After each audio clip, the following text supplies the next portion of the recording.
परिमेय संख्या म्हणजे काय, तर हे आज आपण शिकणार आहोत आणि वेगवेगळ्या उदाहरणांवरून आपण बघणार आहोत की कुठल्या कुठल्या संख्या या परिमेय संख्या असतात. आणि शेवटी तुमच्यासाठी एक स्वाध्याय आहे, तर तो तुम्हाला सोडवायचा आहे. तर शेवटपर्यंत हा व्हिडिओ नीट बघा, ठीक आहे. तर परिमेय संख्या म्हणजे काय, तर जी संख्या अंश भागिले छेद या स्वरूपात व्यक्त करता येते. आणि त्यात मुख्य काय असतं, तर अंश आणि छेद हे दोन्ही पूर्णांक असतात. आता इथे पी आणि क्यू या दोन संख्या घेतलेल्या आहेत आपण, तर ते दोन्ही पूर्णांक आहेत आणि छेद कधीही शून्य नसतो. तर अशा संख्येला परिमेय संख्या म्हणतात. तर ही परिमेय संख्यांची व्याख्या आहे की जी संख्या अंश भागिले छेद या स्वरूपात व्यक्त करता येते आणि जिथे अंश आणि छेद दोन्हीही पूर्णांक असतात आणि छेद कधीही शून्य नसतो, अशा संख्येला परिमेय संख्या म्हणतात. परिमेय संख्यांना इंग्रजीत रॅशनल नंबर्स म्हणतात, ठीक आहे, हे लक्षात ठेवा. तर आपण आता काय करूया, परिमेय संख्यांची काही उदाहरणं बघूया. त्याच्यावरून तुमच्या लक्षात येईल की कुठल्या कुठल्या संख्या या परिमेय संख्या असतात. तर पहिलं उदाहरण आहे संख्या 5. ही परिमेय संख्या आहे का, तर ही संख्या जर आपण अंश भागिले छेद या स्वरूपात व्यक्त करू शकलो आणि ज्याचा अंश आणि छेद दोन्ही पूर्णांक असतील आणि छेद जर शून्य नसेल, तर आपण म्हणू शकू की 5 ही संख्या परिमेय संख्या आहे. तर चला बघूया आपण ही संख्या आपल्याला अंश भागिले छेद अशी व्यक्त करता येते का. तर 5 ही संख्या 5 भागिले 1 अशी आपण अंश भागिले छेद या स्वरूपात व्यक्त करू शकतो. कारण काय, कुठल्याही संख्येला जर 1 ने भागलं तर त्याची किंमत बदलत नाही. त्यामुळे 5 ला देखील 1 ने जर भागलं तर त्याची किंमत 5च राहते. म्हणून 5 ही परिमेय संख्या आहे. आणि इथे छेद बघा 1 आहे, तो पूर्णांक आहे आणि तो शून्य नाही आहे, ठीक आहे. आपण अजून काही उदाहरणं बघू. 25 भागिले 5, 5 5 25 असा 5 ने 25 ला भाग जातो आणि उत्तर काय मिळतं, तर 5. म्हणून 5 हा 25 भागिले 5 असा देखील अंश भागिले छेद या स्वरूपात व्यक्त करता येतो. त्याच्यानंतर 75 भागिले 15, 15 5 75, 15 ने जर 75 ला भागलं तर उत्तर 5 येतं. म्हणून अशा प्रकारे देखील 5 ही संख्या परिमेय संख्या म्हणून व्यक्त करता येते. 5250 भागिले 1050 करून बघा भागाकार, उत्तर येतं 5. त्याच्यानंतर पुढचं उदाहरण काय, 60 भागिले 12, 12 पंचे 60, उत्तर 5. त्याच्यानंतर 15 भागिले 3, 3 5 15.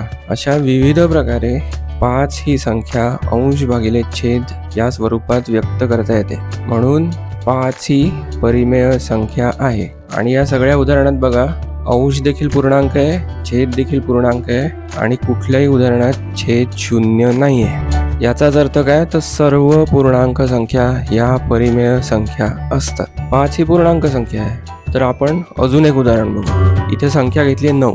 आता 9 ही परिमेय संख्या आहे का, तर 9 ही संख्या 9 भागिले 1 अशी आपण अंश भागिले छेद या स्वरूपात व्यक्त करू शकतो. इथे देखील तुम्ही बघितलं तर 9 पण पूर्णांक आहे, 1 पण पूर्णांक आहे. छेदात 1 असल्यामुळे छेद देखील शून्य नाही आहे. म्हणून 9 ही परिमेय संख्या आहे. तर अजून काही उदाहरणं बघू. 63 भागिले 7, 7 9 63, उत्तर आलं 9. त्याच्यानंतर 108 भागिले 12 म्हणजे 12 9 अष्टोदर्शी. म्हणून 9 ही संख्या अंश भागिले छेद अशी व्यक्त करता येते. त्याच्यानंतर 180 भागिले 20, 20 9 180 म्हणून उत्तर 9. 27 भागिले 3, 3 9 27 म्हणून उत्तर 9. 225 भागिले 25, 25 9 225, बरोबर आहे. तर अशा प्रकारे 9 ही संख्या देखील अंश भागिले छेद या स्वरूपात व्यक्त करता येते. परत एकदा बघा, या सगळ्या उदाहरणात अंशात पूर्णांक आहे, छेदात पूर्णांक आहे आणि छेद शून्य नाही आहे, ठीक आहे. आणि शेवटी आपण काय म्हणू शकतो की सर्व पूर्णांक संख्या या परिमेय संख्या असतात. तुम्ही कुठलीही पूर्णांक संख्या घ्या, त्याला आपण 1 ने भागू शकतो आणि ती संख्या अंश भागिले छेद या स्वरूपात व्यक्त करू शकतो. आणि प्रत्येक वेळेला आपण जर 1 ने भागलं तर छेद कधीही शून्य नसतो. त्यामुळे सगळ्या पूर्णांक संख्या या परिमेय संख्या असतात, ठीक आहे. आता आपण अजून एक उदाहरण घेऊ. इथे संख्या आपण घेतली आहे वर्गमूळ 9. आता ही आहे का परिमेय संख्या. वर्गमूळ 9चं उत्तर काय येतं, तर 3. 3चा वर्ग 9, 9चं वर्गमूळ 3. आलं लक्षात? आता 3 ही संख्या पूर्णांक संख्या आहे. तर आत्ताच आपण 5 आणि 9 या दोन संख्या अंश भागिले छेद या स्वरूपात कशा व्यक्त करतात ते बघितलं होतं. त्याचप्रमाणे 3 ही संख्या देखील 3/1 अशी अंश भागिले छेद या स्वरूपात व्यक्त करता येते. आणि तसंच अजून 27/9 9 त्रिक 27. त्याचप्रमाणे 75/25 25 त्रिक 75. अशा विविध प्रकारे आपण 3 ही संख्या अंश भागिले छेद या स्वरूपात म्हणजेच परिमेय संख्यांच्या स्वरूपात व्यक्त करू शकतो. आणि त्यामुळे वर्गमूळ 9 ही संख्या परिमेय संख्या आहे. ठीक आहे. या सगळ्या उदाहरणात देखील बघा कुठेही छेद शून्य नाही आणि अंशात आणि छेदात पूर्णांक आहेत. ठीक आहे. तर आपण इथे असं म्हणू शकतो की ज्या संख्यांचे वर्गमूळ पूर्णांक असते त्या परिमेय संख्या असतात. कारण सगळ्या पूर्णांक संख्या या परिमेय संख्या असतात. त्यामुळे अर्थातच ज्या संख्यांचं वर्गमूळ पूर्णांक आहे त्या संख्या परिमेय संख्या असतात. ठीक आहे. आता आपण पुढचं उदाहरण बघू. नमस्कार मित्रांनो, इयत्ता 8वीच्या गणिताच्या संपूर्ण मार्गदर्शनासाठी 8वीमराठी.com ह्या आपल्या वेबसाईटला नक्की भेट द्या. धन्यवाद. आता चौथं उदाहरण काय आहे? 0.5 ही संख्या परिमेय संख्या आहे का? जर आपण ही संख्या अंश भागिले छेद या स्वरूपात व्यक्त करू शकलो तर अर्थातच ही संख्या परिमेय संख्या असणार. तर आपण बघूया. आता पहिलं उदाहरण घेऊ. 1/2 2ने 1ला भागायचं. उत्तर काय मिळतं? 0.5. 3/6 3ला 6ने भागलं उत्तर येतं 0.5. 7ला 14ने भागलं उत्तर काय येतं 0.5. अशा प्रकारे 0.5 ही संख्या आपण अंश भागिले छेद या स्वरूपात व्यक्त करू शकतो.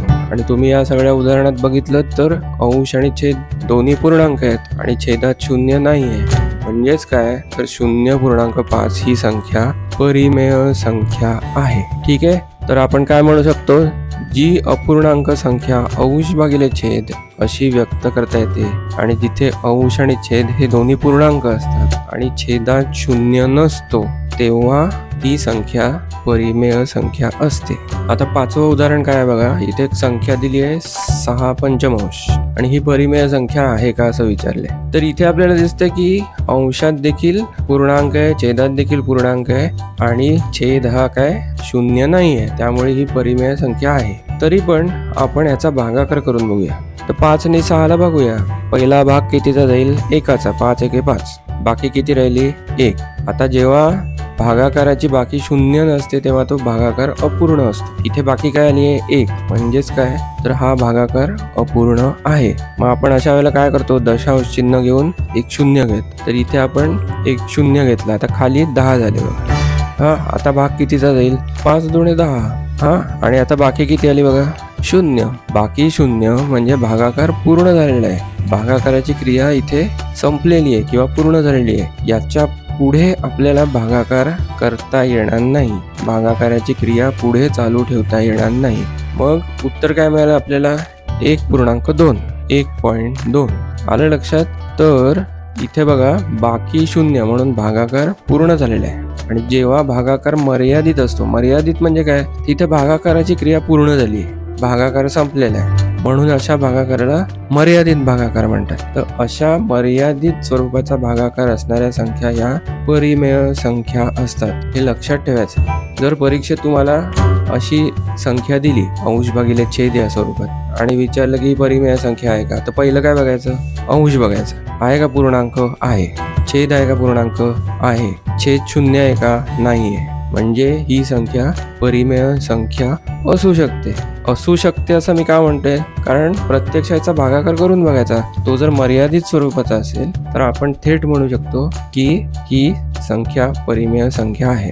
तसंच आता आपण पुढचं उदाहरण बघू 6वं. यात संख्या दिली आहे 7/6. आता ही आहे का परिमेय संख्या? तर अंशात पूर्णांक आहे, छेदात पूर्णांक आहे, छेद काही 0 नाही आहे, त्यामुळे ही परिमेय संख्या आहे.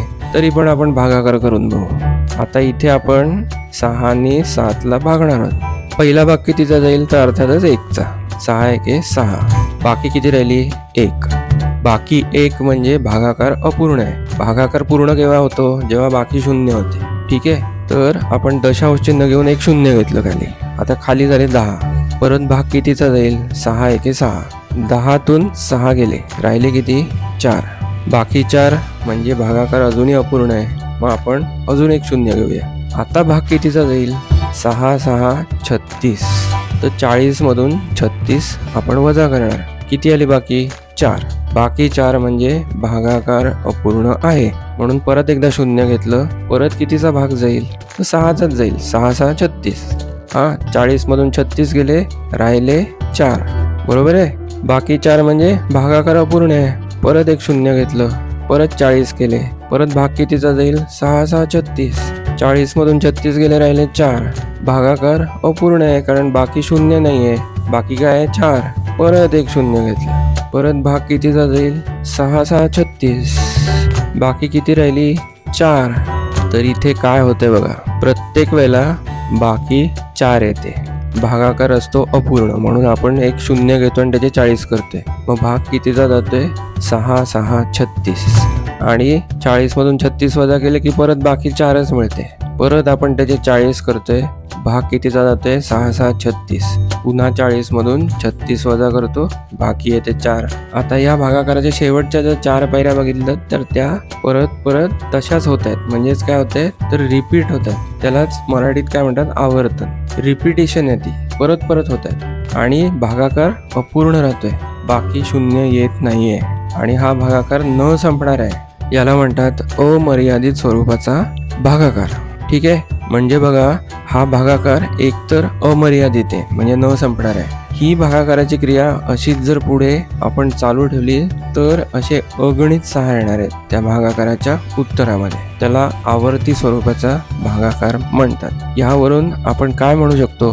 तर ज्या संख्यांचा भागाकार अमर्यादित असतो पण आवर्ती स्वरूपाचा असतो, तर त्या संख्या देखील परिमेय संख्या असतात. हे लक्षात ठेवायचं. परत एकदा बघा, जर भागाकार पूर्ण होत नसेल, म्हणजेच अमर्याद असेल, पण भागाकाराचं जे उत्तर आहे ते आवर्ती असेल, म्हणजेच भागाकाराच्या उत्तरात परत त्या संख्या येत असतील, तर अशा प्रकारच्या संख्या ह्या परिमेय संख्या असतात. म्हणजे कुठल्या? तर 7/6 सारख्या संख्या.